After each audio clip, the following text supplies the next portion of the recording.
नमस्कार। मैं सुनील कुमार आपका स्वागत करता हूं आपके अपने चैनल क्या ऐसा होता है में। दोस्तों, जब हम कहीं पे पूजा करने जाते हैं तो कुछ दोष हमारे ऊपर ऐसे होते हैं जो उस जाल में से हमें निकलने नहीं देते। पूरा वीडियो देखना, प्रैक्टिकली आपको बताऊंगा, क्योंकि आज मंगलवार था। लोग काफी दूर से 2 दिन का सफर तय करने के पश्चात उज्जैन पहुंचे, मंगलनाथ मंदिर में पहुंचे, लेकिन वो दोष ऐसा था कि जिसकी वजह से इनके पैसे गए, इनका समय गया, दोबारा आना जरूर पड़ेगा। क्यों? वो इसलिए कि जब तक विधि विधान से पूजा आप नहीं करेंगे, पूजा जब विधि विधान से होगी तभी उस दोष से मुक्ति मिलेगी। हम में से ज्यादातर लोग जैसे ही पूजा होती है तो सबसे पहले हमारा ध्यान सिर्फ पैसे पर जाता है। पैसा कम से कम लगे और पूजा अच्छी से अच्छी हो। ऐसा कहीं पर भी, पूरे देश में नहीं बल्कि पूरे दुनिया में कोई ऐसी जगह आपको नहीं मिलेगी, कोई ऐसा इंसान नहीं मिलेगा आपको जो कम से कम पूजा में सर्वश्रेष्ठ पूजा करा सके। उदाहरण के लिए देखिए, अगर काल सर्प दोष की मैं बात करता हूं, काल सर्प दोष जब लोग निवारण करने आते हैं तो सर्वश्रेष्ठ का मतलब समझ रहे हैं? सर्वश्रेष्ठ का मतलब यह कि कम से कम काल सर्प दोष की पूजा के साथ महामृत्युंजय मंत्र का जाप होना चाहिए। यह तो सर्वश्रेष्ठ है।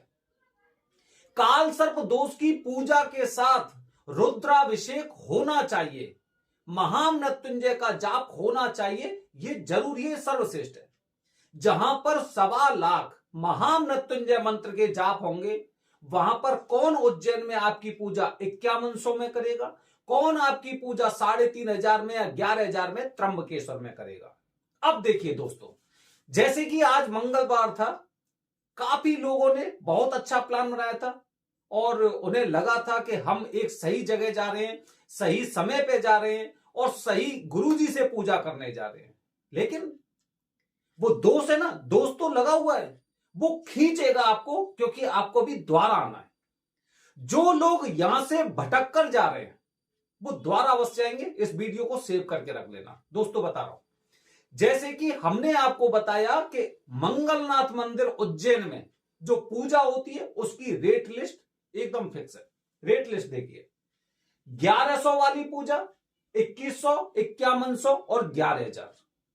आप खुद बताइए, 11000 वाली पूजा आप 1100 में नहीं कर सकते, ना करवा सकते, वहां पर कोई भी पंडित जी नहीं करा सकते।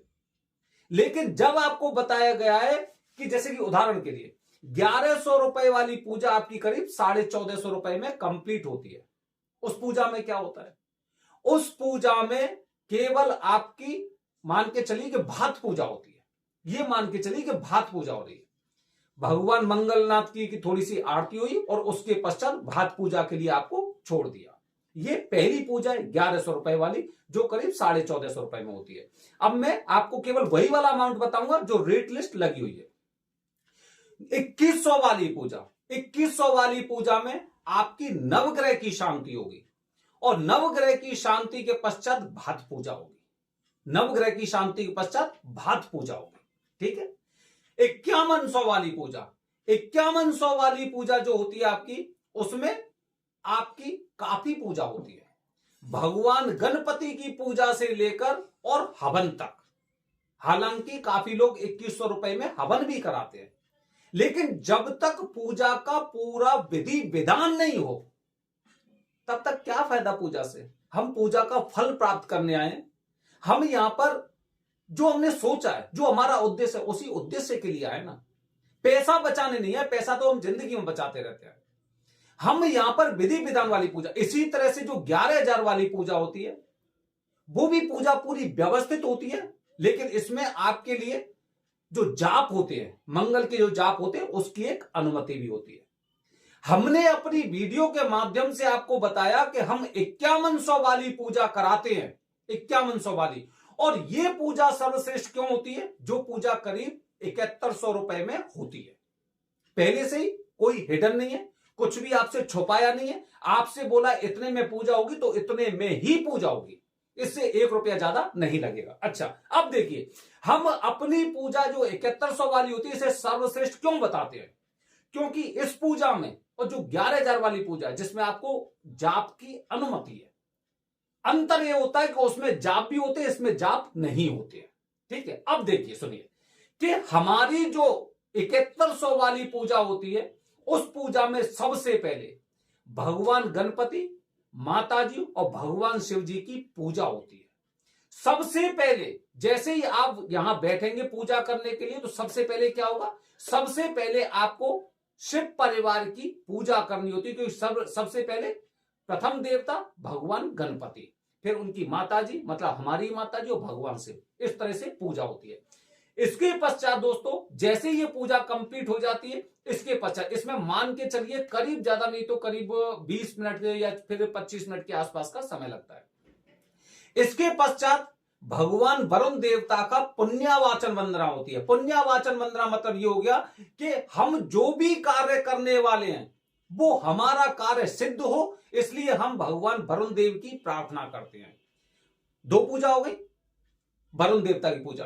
तीसरी पूजा जो होती है जो षोडश मातृका, मतलब जो हमारी कुल देवी होती है, जो हमारे कुल देवता होते हैं, उनकी भी पूजा इसमें शामिल होती है। तीसरी पूजा आप कर रहे हैं, तीसरी पूजा ये 1100 वाली नहीं है।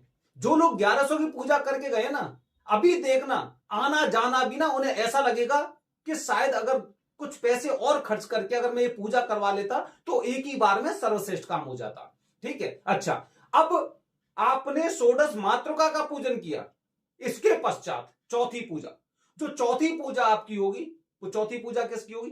चौथी पूजा होगी आपकी पितरों की और ब्राह्मण देवता, इनकी पूजा होती है। माना जाता है कि ये पूजा हमारे लिए, क्योंकि पितरों का आह्वान, पितरों की पूजा और उसके साथ ब्राह्मण देव की पूजा भी उतनी जरूरी है मंगलनाथ को प्रसन्न करने के लिए, मंगल दोष को खत्म करने के लिए।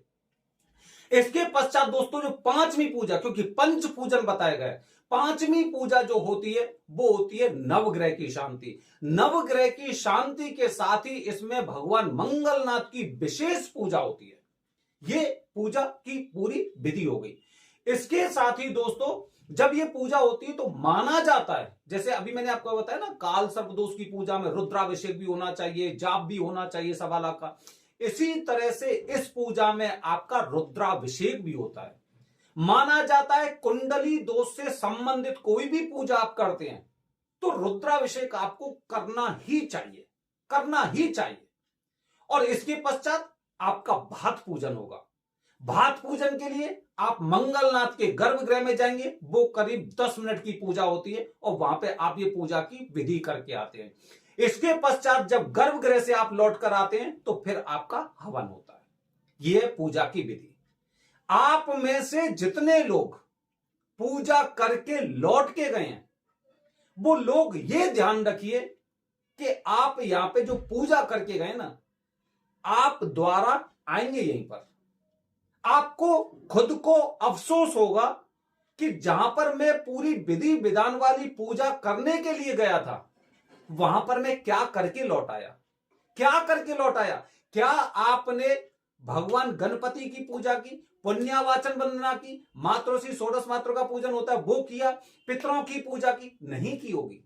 जो लोग सस्ते में पूजा करके गए हैं या फिर उन्हें ऐसा लगा होगा कि यहां पे पैसे बचा लो, जो लोग यहां से पैसा बचा के गए हैं वो ये नहीं जानते कि वो कितनी बड़ी भूल करके गए। अभी तो उनका आना, उनका समय और फिर द्वारा से रिजर्वेशन करवाना, द्वारा से पूजा करवाना, ये आपके लिए एक दंड है। ये आप लोगों के लिए दंड इसलिए क्योंकि आपको सारी जानकारी देने के बावजूद भी आप जिस तरह से उस स्थान पर भटक जाते हैं ना, इसका मतलब यह कि दोष आप पर हावी है, और दोष आप पर हावी है तो इतनी जल्दी दोष आपका खत्म नहीं होगा। तो दोस्तों जो भी लोग विधि विधान से पूजा करना चाहते हैं, जो बताया गया है, ठीक है, जो बताया गया उसके अनुसार पूजा करना चाहते हैं, तभी यहां पर संपर्क करें। अन्यथा पता है क्या होता है, अन्यथा मैं आपको गुरुजी का नंबर देता हूं, गुरुजी से आपका संपर्क होता है। कोई आपसे एडवांस पेमेंट नहीं लिया, बल्कि यह भी कहा है कि अगर आप पूजा से संतुष्ट नहीं हो तो आपको कोई भी एडवांस पेमेंट नहीं देना है। अगर यही स्थिति होती है, क्योंकि गुरुजी तो पूरा इंतजाम करके बैठे हैं, वहां पर पूरी आपकी सामग्री को व्यवस्थित करके बैठे हैं, गुरुजी भी तैयार बैठे, आपकी वजह से कोई पूजा नहीं ली, आप पर दोष लगा, और इस दोष की वजह से हो सकता है आने वाले समय में ऐसी भी स्थिति आएगी कि गुरुजी कहेंगे सबसे पहले एडवांस पेमेंट दिया जाएगा, तभी पूजा हम लेंगे, अन्यथा नहीं लेंगे। किसकी वजह से? आप लोगों की वजह से। एक तो आप आधी अधूरी पूजा करके जाते हैं, दूसरी बात आप यहां से कुछ इस तरह के दोष लेकर जाते हैं, और तीसरी बात यहां के जो वरदानी पंडित जी हैं उनका भी कहीं ना कहीं एक आपने गलती की है ना, उनको कष्ट हुआ या फिर उनको किसी तरह का घाटा हुआ, नुकसान हुआ, जिसकी वजह से अन्य लोग परेशान होंगे कि उनको पहले से पेमेंट करना पड़ेगा, एडवांस बुकिंग करनी पड़ेगी। गलती को सुधारिए, अपने को पूजा करनी है विधि विधान से, कहीं पे भी जाइए, सस्ते से सस्ती पूजा होती है। आपको कोई आवश्यकता नहीं है किसी से संपर्क करने की, मैंने जो जानकारी दी उसके अनुसार आप जाइए, आपको सस्ती से सस्ती, महंगी से महंगी पूजा कर सकते हैं। लेकिन वहां पर जाकर इस तरह के आप कार्य मत करिए कि आपको द्वारा तो लौट के आना पड़ेगा। वहां पे बताया वरदानी पंडित जी को जब इस तरह का कुछ नुकसान होता है तो उनकी आत्मा आहत होती है, कैसे आपकी पूजा संपन्न होगी। बने रहिए हमारे चैनल के साथ दोस्तों। हर हर महादेव, हरि ओम।